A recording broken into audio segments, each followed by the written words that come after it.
बच्चों आज हम इस वीडियो में फिर आपको समरूपता से ही बस एक और छोटा सा महत्वपूर्ण परिणाम आपके पास है जिसका उपयोग जो वैसे तो पूछता भी है और उसका उपयोग सवाल बनाने में भी हम लोग करेंगे। तो वो है क्या कि यदि दो त्रिभुज समरूप हों तो उनके परिमापों का अनुपात उनके संगत भुजाओं के अनुपात के बराबर होता है। तो जैसे हम लोग पढ़ रहे हैं कि उनके यदि दो त्रिभुज समकोणिक हों तो उनके संगत भुजाओं का अनुपात उनके संगत माध्यिकाओं के अनुपात के बराबर होता है। वैसे 3-4 हम लोग पढ़े हैं तो वैसे ही आज इसको भी पढ़ेंगे। तो उसमें है क्या वो देखें, यदि दो त्रिभुज समरूप हों तो दोनों त्रिभुजों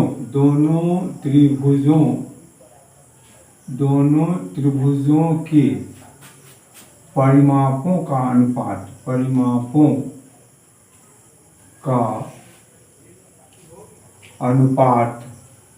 दोनों त्रिभुजों के परिमापों का अनुपात उनके संगत भुजाओं के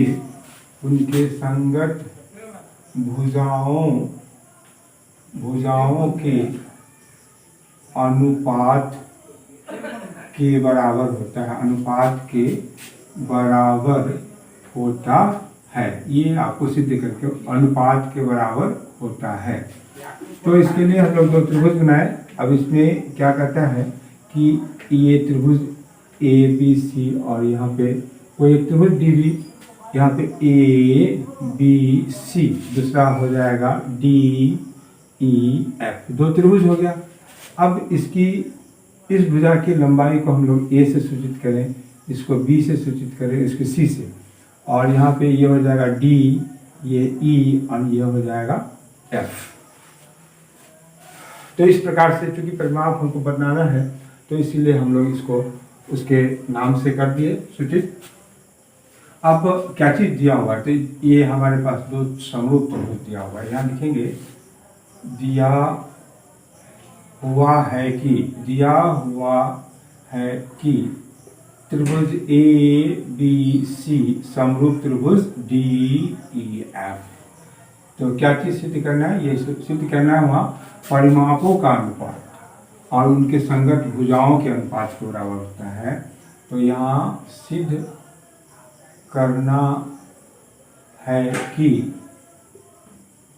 त्रिभुज ए बी सी का परिमाप बटे त्रिभुज डी ई एफ का परिमाप बराबर, ये किसके बराबर होगा, तो ए बी संगत भुजाओं के अनुपात ए बी बटे डी ई बराबर बी सी बटे ई एफ बराबर ए सी बटे डी एफ।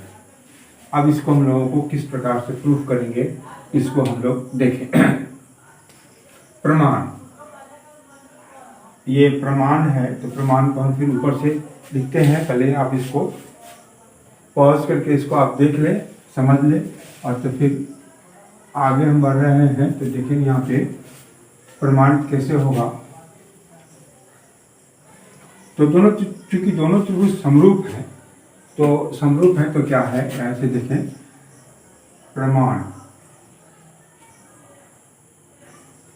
चूंकि त्रिभुज ए बी सी समरूप त्रिभुज डी ई एफ, तो क्या होगा, भुजा अनुपातिक होगा।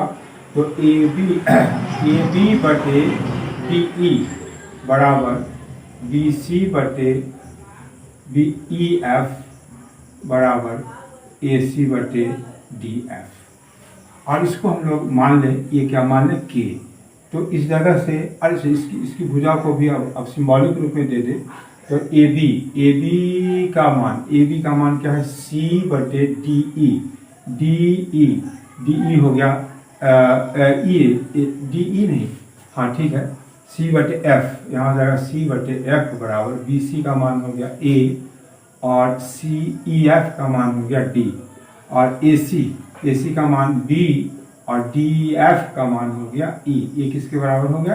के के बराबर। तो यहाँ लिखेंगे चूंकि सी बटे एफ बराबर के, इसलिए सी बराबर एफ के। इसको एक मान लें, अब इससे निकाल लें पुनः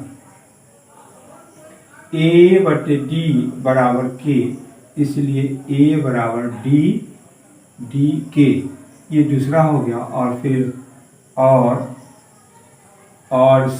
बी बटे सी, बी बटे ई बराबर के, तो ये हो जाएगा ऐसा होगा, इसलिए बी बराबर ई के, ये तीसरा हो गया। तो इस प्रकार से हो गया। अब हम लोग क्या करें कि त्रिभुज का परिमाप लिखें, त्रिभुज के परिमाप का अनुपात लिखें। तो लिखेंगे त्रिभुज ए बी सी का परिमाप, त्रिभुज ए बी सी का परिमाप बटे त्रिभुज डी ई एफ का परिमाप, ये किसके बराबर हो जाएगा?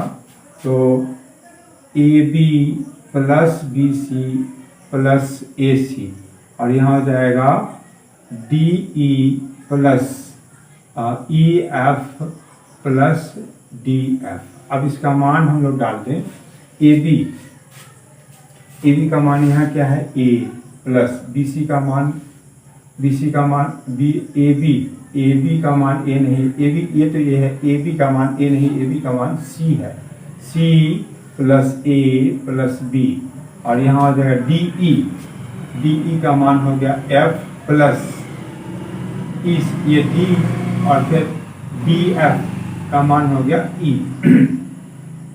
अब समीकरण 1, 2 और 3 से, समीकरण 1, 2, 3, यहाँ से 1, 2, 3 से, यहाँ से सी का मान, यहाँ से ए का मान, यहाँ से बी का मान हम लोग यहाँ डालें, तो क्या आपके पास होगा?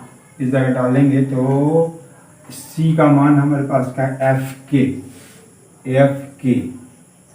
प्लस ए का मान हमारे पास है डी के, ए का मान कितना है? डी के, तो यहाँ दे देंगे डी के प्लस, और बी का मान क्या है? ई के, यहाँ हो गया ई के बटे एफ प्लस डी प्लस ई।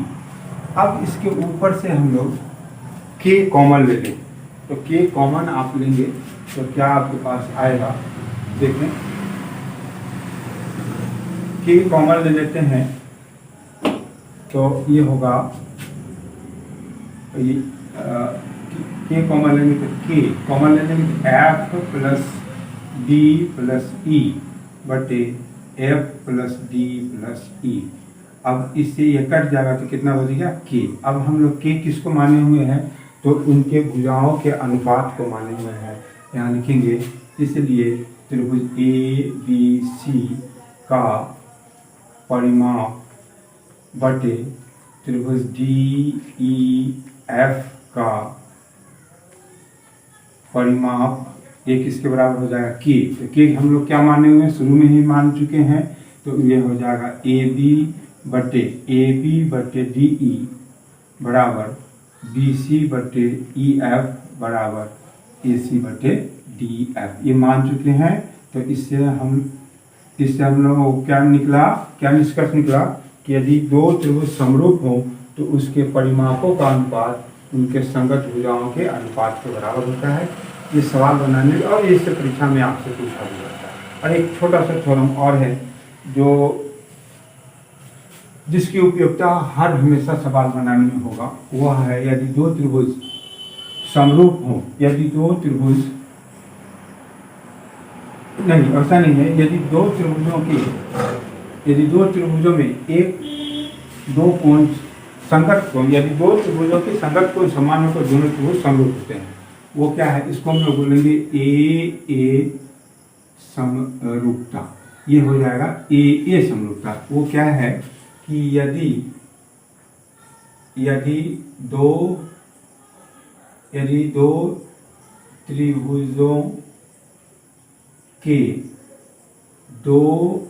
त्रिभुजों के संगत दो कोण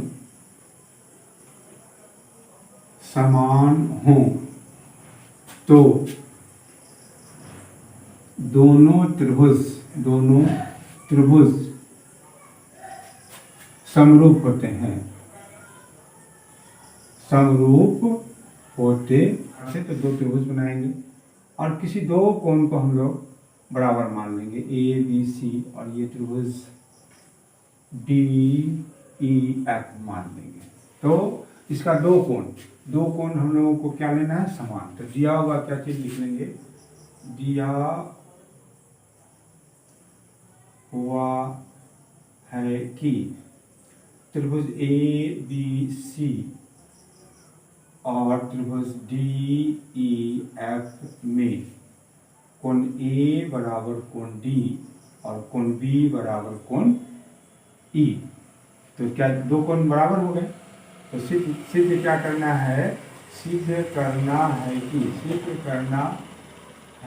कि त्रिभुज ए बी सी समरूप त्रिभुज डी। बहुत ही आसान है।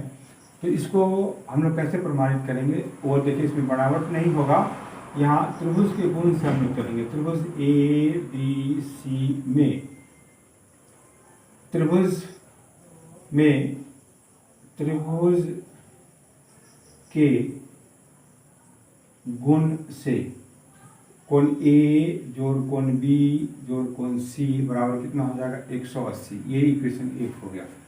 पुनः त्रिभुज डी ई एफ में फिर वही त्रिभुज का गुण लागू करेंगे, तो कोण बी प्लस कोण ई प्लस कोण एफ बराबर कितना हो जाएगा, 180। ये आपका समीकरण 2 हो गया। अब इस दोनों समीकरण के आरएचएस को अगर हम देखते हैं तो दोनों बराबर है, इसका मतलब ये दोनों भी बराबर हो जाएगा।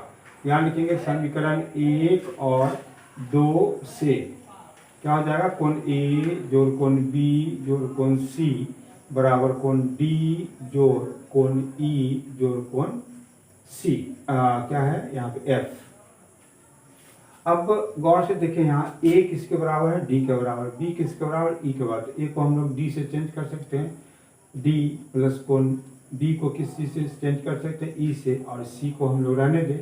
और इधर फिर वैसे कोण डी जोड़ कोण ई जोड़ कोण एफ यहाँ लिख देना पड़ेगा, चूंकि कोण ए बराबर कोण डी और कोण बी बराबर कोण ई ये कहाँ से आ गया, तो दिया हुआ है, ये हमारे पास गिवन है। अब इससे ये डी से डी कट जाएगा, ई से ई कट जाएगा, तो क्या बच गया, कोण सी बराबर कोण एफ। अब इसी चीज को हम लिख देंगे, त्रिभुज ए बी सी और त्रिभुज डी ई एफ में क्या चीज,